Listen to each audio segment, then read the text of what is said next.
Anak kembar malu bertanya, "Apa kabar semuanya? Semoga kalian dalam keadaan baik-baik saja. Terima kasih yang sudah mampir ke channel ini." Tanpa memperlambat waktu, langsung saja kita meluncur ke dunia dongeng.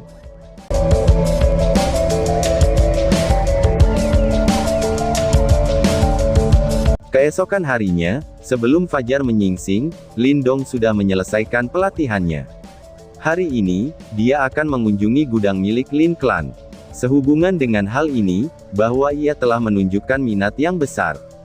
Gudang milik Lin Clan sangat kuat, dengan demikian, pasti akan ada banyak artefak mistis dalam klan harta karun. Selain itu, dia tidak memiliki soul treasure sekarang. Oleh karena itu, dengan kesempatan ini, untuk memasuki pasukan klan di masa depan, ia harus mendapatkan semacam manfaat, tidak peduli apapun. Lindong berjalan keluar dari halaman yang tenang dan mengikuti jalan ke tempat ia seharusnya bertemu dengan tetua Lin Mu. Dalam perjalanan ke sana, dia telah bertemu banyak anggota Lin Clan. Namun, setelah melihatnya, kebanyakan orang mulai minggir dan memberi jalan untuk Lindong, sementara mata mereka dipenuhi dengan kebingungan dan kebijaksanaan. Namun, Lindong tidak memperhatikan tatapan ini. Berbelok ke kanan di depan jalan yang sedang dilaluinya, sebuah lapangan latihan mulai terlihat. Lapangan pelatihan adalah tempat anggota Lin Clan berlatih setiap hari.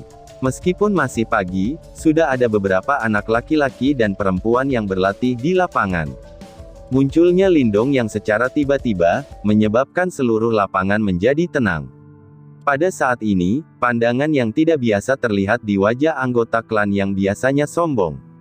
Namun, tidak ada tanda-tanda penghinaan atau ejekan di wajah mereka. Pertempuran epik kemarin pasti telah menyingkirkan kesombongan mereka sepenuhnya. Bagaimana klan bisa mengambil keuntungan dari Lindong, ketika individu yang kuat seperti Lin Langtian gagal melakukannya? Ucap seseorang. Namun, Lindong tidak tertarik berurusan dengan anggota klan ini, dan meninggalkan tempat itu secara langsung. Akhirnya, dia mengikuti jalan ke paviliun batu, sebelum dia melihat bahwa Lin Mu sudah menunggu di sana. Segera, Lindong tersenyum dan meminta maaf, sebelum yang Lin Mu menyeringai dan melambaikannya. "Ayo, ikuti aku." Biasanya, gudang klan dianggap sebagai area terbatas di klan Lin. Hanya orang-orang yang telah memberikan layanan berjasa kepada klan Lin yang memenuhi syarat untuk memasuki gudang klan dan mencari harta yang mereka inginkan. Ucap Lin Mu. Di dalam gudang klan harta karun, ada banyak artefak mistis, yang diberikan atau diwariskan oleh sekte super itu, ketika leluhur Lin Clan itu tampil secara spektakuler dalam Perang 100 Kerajaan. Tentu saja, ada juga beberapa harta karun jiwa bumi yang kuat, yang memiliki kemampuan spiritual. Apakah kamu bisa mendapatkannya atau tidak tergantung pada nasib kamu. Ucap Lin Mu. Saat mereka berjalan ke kedalaman gudang Lin Clan, Lin Mu membahas tentang kubu klan Lin kepada Lindong. "Hari ini, Lin Langtian akan pergi ke pengasingan. Jika aku tidak salah, dia akan mencoba menerobos tahap manifestasi tingkat lanjut. Mengingat situasinya, dia tidak akan terlalu sulit untuk membuat terobosan ini. Ketika saat itu tiba, kekuatannya sekali lagi akan meningkat secara dramatis." Nada suara Lin Mu tiba-tiba berubah dan berkata dengan dingin. Setelah mendengar apa yang dikatakan, Lindong memperlambat langkahnya dan mengangguk sedikit. Jika kekuatan Lin Langtian meningkat, ini akan menjadi berita buruk baginya. Saat ini, keduanya sama-sama cocok. Oleh karena itu, jika Lin Langtian ingin meningkatkan kekuatannya, itu akan menimbulkan masalah bagi Lindong. Ucap Lindong dalam benaknya. "Dari apa yang kurasakan di aura kamu, level kultivasi kamu berada di setengah langkah ke tahap manifestasi. Perjalanan ke klan harta adalah kesempatan besar bagi kamu. Adapun apakah kamu dapat memanfaatkan kesempatan ini, dan menggunakannya untuk secara resmi mencapai tahap manifestasi, itu akan tergantung pada kemampuan kamu sendiri." Ucap Lin Mu sambil tertawa. "Terima kasih atas pengingatnya, Tetua Lin Mu," ucap Lindong sambil tersenyum. Dia bisa merasakan nada penyemangat dalam kata-kata Lin Mu. Setelah melihat respons Lindong, Lin Mu mengangguk sedikit. Tanpa mengatakan apa-apa lagi, ia mempercepat langkahnya dan menuntun Lindong melewati komplek bagian dalam Lin Clan yang rumit. Setelah sekitar setengah jam, mereka akhirnya tiba di tempat suci klan. Troli Lin Klan terletak di dekat wilayah bagian dalam klan. Ada tebing terjal, dan langkah kaki Lindong dan Lin Mu berhenti tepat di bawah tebing. Di sekeliling tebing itu ada paviliun-paviliun elegan, tersembunyi di antara tumbuh-tumbuhan yang subur dan hijau, samar-samar terlihat. Tampaknya sekelilingnya dipenuhi dengan ketenangan. Namun, dengan pandangan yang tak nampak, Lindong bisa merasakan kehadiran kuat dari banyak pejuang Lin Klan yang kuat di bawah tabir ketenangan. Mengingat keamanannya yang begitu ketat, tidak heran itu adalah area terlarang dari klan Lin. Ucap Lindong dalam benaknya. Tepat di depan Lindong, ada pintu batu raksasa yang berat dan terukir di dinding tebing. Ada gelombang energi samar yang memancar dari atas pintu batu. Saat ini, ada beberapa tetua berdiri di luar pintu. Orang yang memimpin para tetua itu, secara tak terduga adalah sesepuh berjubah hitam yang sebelumnya mengungkapkan niat pembunuhnya terhadap Lindong. Ini adalah tetua Lin Zi, yang juga orang yang bertanggung jawab atas klan-klan, ucap Lin Mu kepada Lindong. Kemudian, tetua Lin Mu menatap tetua berjubah hitam dan berkata, "Buka pintunya." Setelah mendengar kata-katanya, pandangan suram muncul di wajah sesepuh berjubah hitam. Sepertinya dia tidak ingin Lindong memasuki ruang harta karun, dia tidak punya pilihan selain melambaikan tangannya, karena Lin Mu bertindak di bawah perintah pemimpin klan. Melihat tetua jubah hitam melambaikan tangannya, para tetua yang mengikuti kepemimpinannya beraksi secara terpaksa, dan mengarahkan gelombang energi menuju pintu batu besar. Tiba-tiba, pintu bergetar dan celah mulai muncul perlahan. Tidak jelas, gelombang energi yang mengerikan melonjak keluar dari celah. Kamu tidak bisa tinggal di dalam ruang harta karun klan selama lebih dari sebulan. Kalau tidak, kamu akan membayar konsekuensinya. Dan juga, ketika kamu pergi, kamu hanya diperbolehkan membawa hanya satu harta. Jika tidak, semua harta yang telah kamu dapatkan, termasuk yang semula milik kamu, akan disita. Tetua berjubah hitam, yang bernama Lin Zi, memandang Lindong dengan jijik dan menjelaskan. Lindong melirik tetua jubah hitam itu, yang berasal dari faksi yang sama dengan Lin Langtian.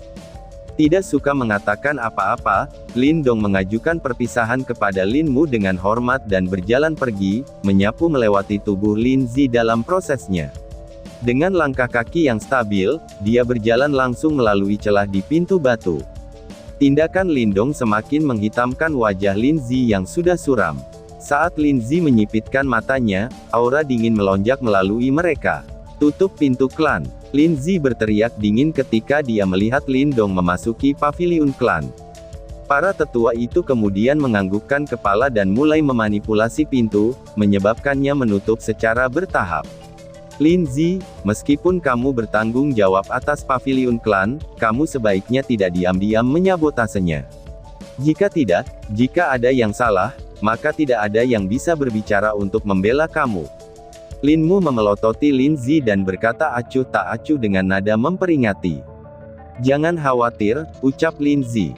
Dengan sapuan gaunnya, dia memimpin para tetua yang lain itu untuk naik ke tingkat atas dari sebuah paviliun di dekatnya, dan menatap erat ke klan harta karun dengan ketakutan yang samar. Saat ia menyaksikan Lin Zi dan rekan-rekannya naik ke paviliun untuk memantau Lindong, Lin Mu menekuk alisnya. Dia tinggal di sana sejenak sebelum berbalik dan meninggalkan tempat itu.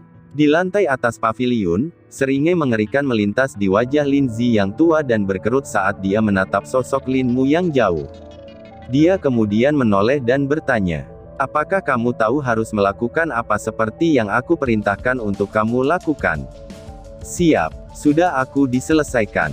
Jika Lindong ingin menemukan harta karun yang indah, ia harus melakukan perjalanan ke kedalaman paviliun klan. Banyak arai telah ditempatkan di sana. Selama dia menginjakkan kaki di sana, kita dapat mengontrol arai dari gelap dan membunuhnya secara diam-diam. Ketika saat itu tiba, kita hanya akan mengatakan bahwa pria itu terlalu serakah. Untuk mendapatkan artefak mistis, ia mencoba untuk menghancurkan arai dengan kekerasan, yang pada akhirnya menyebabkan kehilangan nyawanya. Rencana ini sempurna. Bahkan jika pemimpin klan curiga, dia tidak akan dapat menemukan bukti. Seorang sesepuh berwajah pucat putih menjawab. Baiklah, ucap Lin Zi. Setelah mendengar apa yang dikatakan, senyum puas muncul di wajah Lin Zi yang muram. Dia menatap pintu paviliun klan dengan niat pembunuh yang mengerikan di matanya. Seorang gembel pedesaan yang berasal dari keluarga cabang, berani untuk berpikir tentang mendapatkan pijakan di klan utama. Bagaimana bisa begitu mudah? Karena kamu tidak tahu apa yang baik untuk kamu, izinkan aku menunjukkan betapa rumitnya klan ini. Ucal Lin Zi. Saat Lindong melangkah melewati pintu batu, sinar cahaya yang kuat menyinari wajahnya. Seperti refleks yang terkondisi, matanya menyipit. Setelah beberapa saat, ketika dia mulai beradaptasi dengan cahaya terang, dia mengangkat kepalanya dan melirik ke sekeliling area. Ada sebuah gua yang sangat besar tepat di depan Lindong. Gua itu diselimuti kanopi bercahaya.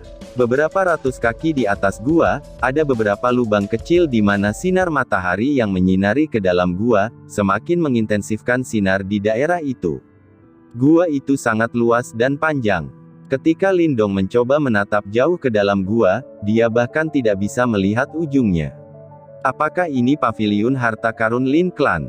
Ucap Lindong bergumam pada dirinya sendiri. Dia mengusap telapak tangannya lalu melintasi ruang di depannya. Tak lama kemudian, ekspresi terkejut melintas di matanya. Dia bisa merasakan kekuatan Yuan di sini jauh lebih kuat daripada di luar. Mungkinkah ini harta karun di dalam paviliun klan? Ucap Lindong lalu menatap kanopi cahaya di sekitarnya. Dalam kanopi cahaya itu, ada kelompok cahaya dan masing-masing kelompok membungkus sepotong Soul Tracer. Ini membuat Lindong mengangkat alisnya karena terkejut. Bahkan kualitas yang terbaik dari harta ini hanyalah di atas rata-rata. Mengingat status Lindong saat ini, harta ini tidak menimbulkan banyak daya tarik baginya. Gelombang energi nyata dari harta karun yang kuat berada di kedalaman paviliun klan. Marten kecil tiba-tiba muncul dalam sekejap di bahu Lindong. Dia melihat kedalaman paviliun klan dan tertawa aneh. Namun, di kedalaman paviliun klan, aku bisa merasakan fluktuasi energi arai. Untuk mendapatkan harta karun, aku khawatir kamu harus lebih berhati-hati. Aku terus merasakan kekejaman kabut tua di luar. Mereka tidak akan membiarkan kamu mendapatkan harta di sini dengan mudah.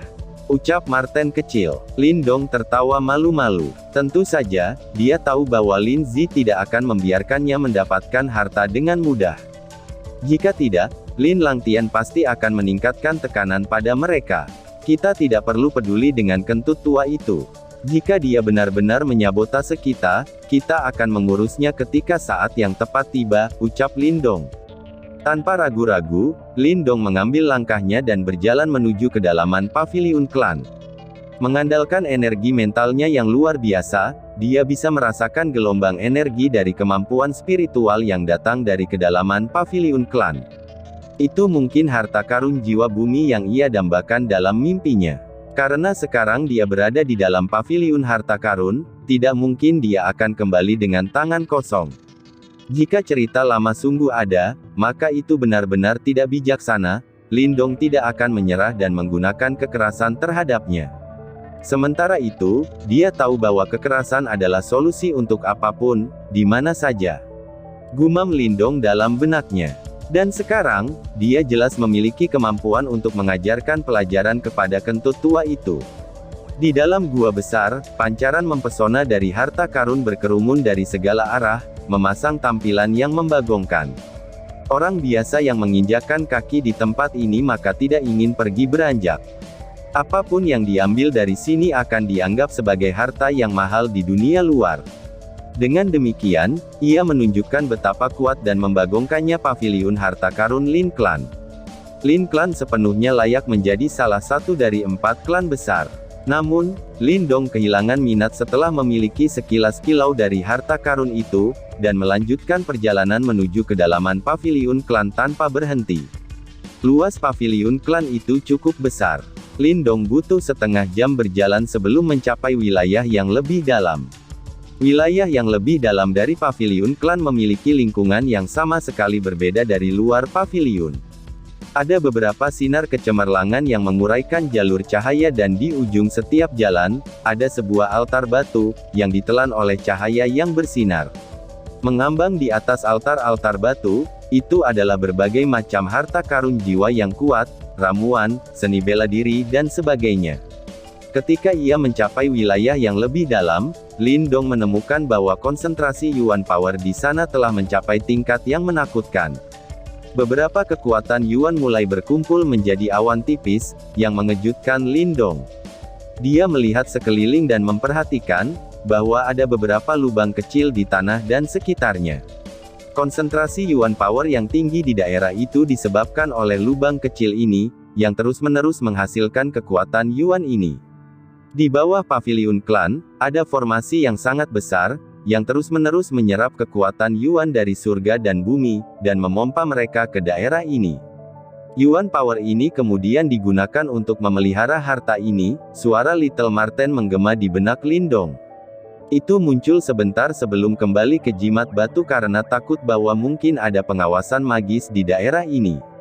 Tampaknya ada jejak pil Yuan murni di Yuan Power ini, seru Lin Dong mengejutkan ketika dia mengambil 2 napas dari Yuan Power seperti awan. Tampaknya demi klan ini, Lin Klan telah melakukan banyak upaya. Hanya dengan menyerap kekuatan Yuan dari surga dan bumi saja, tidak akan menopang tingkat konsentrasi kekuatan Yuan ini. Sepertinya formasi ini perlu disuplai dengan persediaan besar pil Yuan murni. Ucap Lin Dong lalu menggelengkan kepalanya. Matanya dipenuhi dengan keheranan.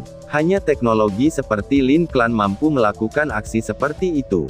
Tidak heran tetua Linmu ingin aku memanfaatkan kesempatan ini sepenuhnya. Setelah mendapatkan Soul Treasure, aku akan berlatih di sini dan melihat apakah aku bisa mengambil keuntungan dari Yuan Power yang terkonsentrasi di sini untuk menerobos ke tahap manifestasi awal. Ucap Lin Dong dalam benaknya. Setelah pemikiran ini muncul dalam benaknya sebentar, Lin Dong menggerakkan kakinya sekali lagi dan mengikuti jalan yang bercahaya. Pada saat ini, di kedua sisi Lin Dong, ada jalur cahaya yang lebih kecil memanjang dari tempat ia berdiri. Di ujung jalan yang lebih kecil ini, ada berbagai harta karun. Namun, Lin Dong kehilangan minat setelah melihat sekilas. Saat ini, dia hanya tertarik oleh treasures jiwa bumi.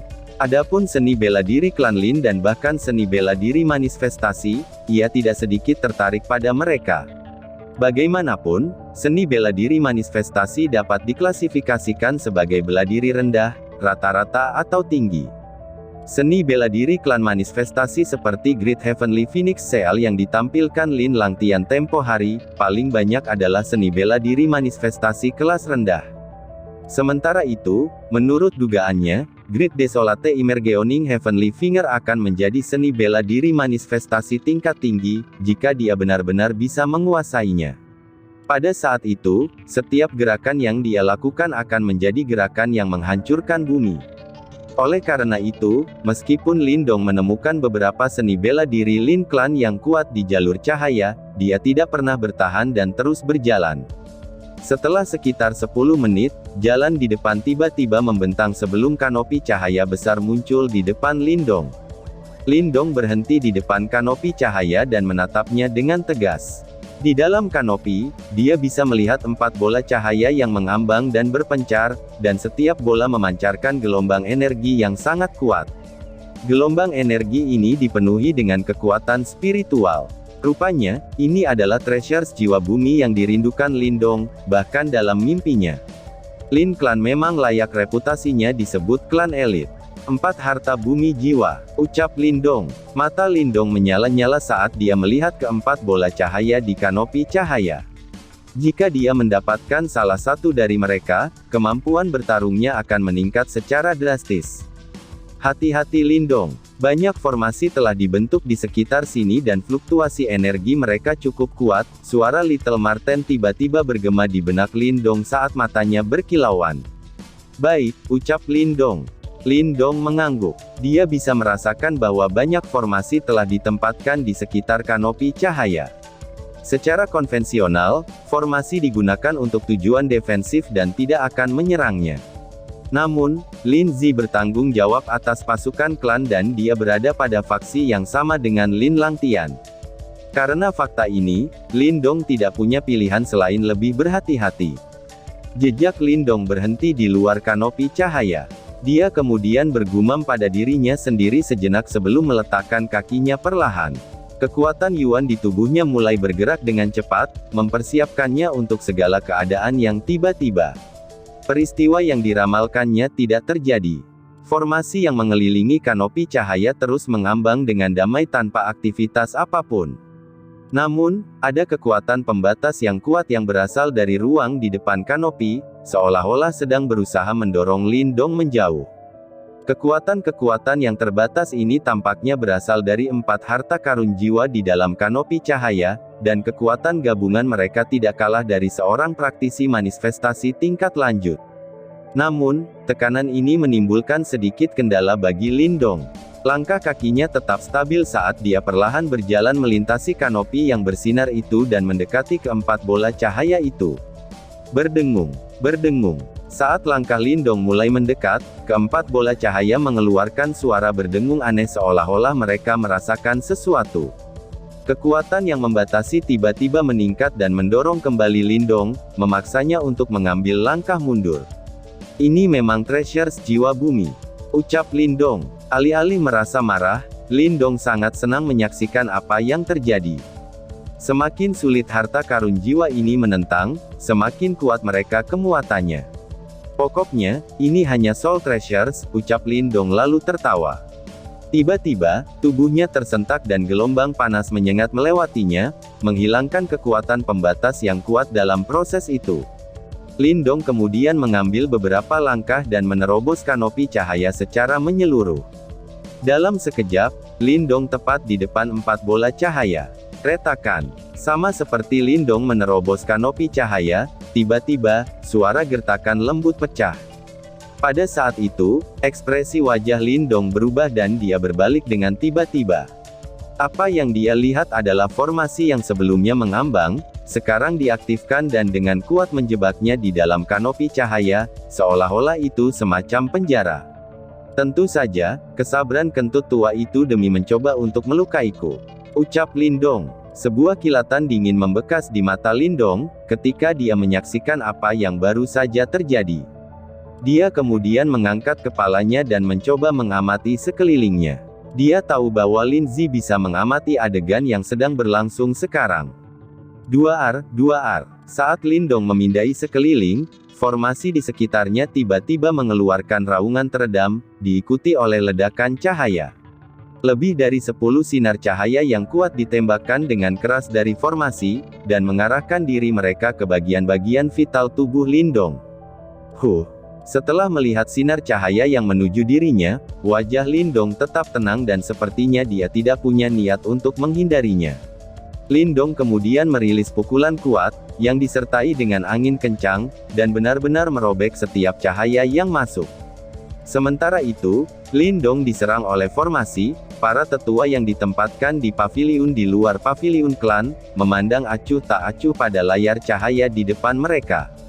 Layar cahaya menunjukkan dengan tepat apa yang sedang terjadi dalam paviliun klan.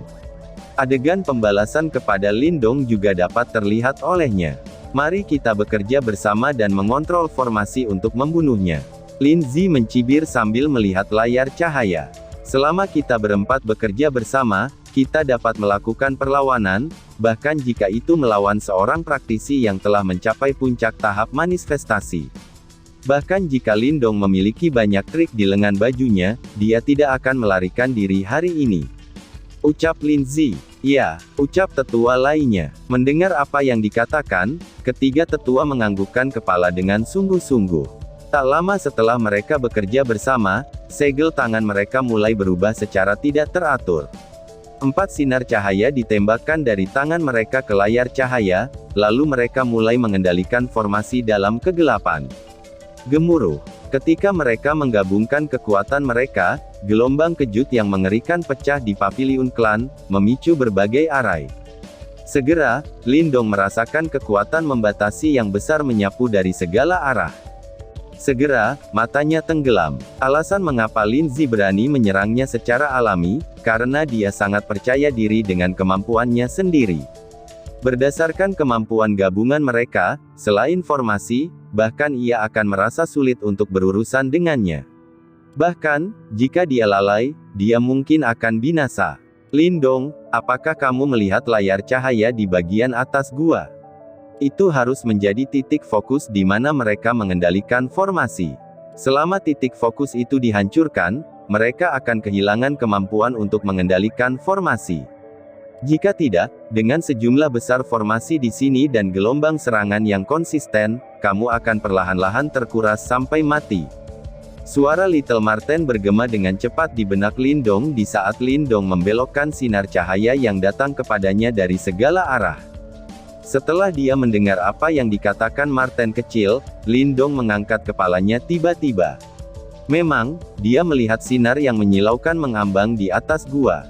Sementara itu, gelombang mental terpancar samar-samar dari daerah itu. Ini kentut tua, ucap Lindong. Kilatan dingin mengalir ke mata Lindong. Titik fokus dilindungi oleh banyak formasi yang kuat, dan tidak mudah untuk menghancurkannya dalam sekali serang. Selain itu, Lin Zi dan rekan-rekannya akan melakukan yang terbaik untuk mencegahnya dihancurkan. Mereka bahkan berharap bahwa Lindong akan menyerang daerah terkuat itu, sehingga memudahkan mereka untuk membunuhnya. Jangan buang energi kamu pada mereka. Semakin banyak formasi diaktifkan, semakin kuat kekuatan mereka akan menyerang kamu. Ucap Little Marten mengingatkan. Baik, ucap Lindong. Lindong mengangguk dengan seringai di wajahnya.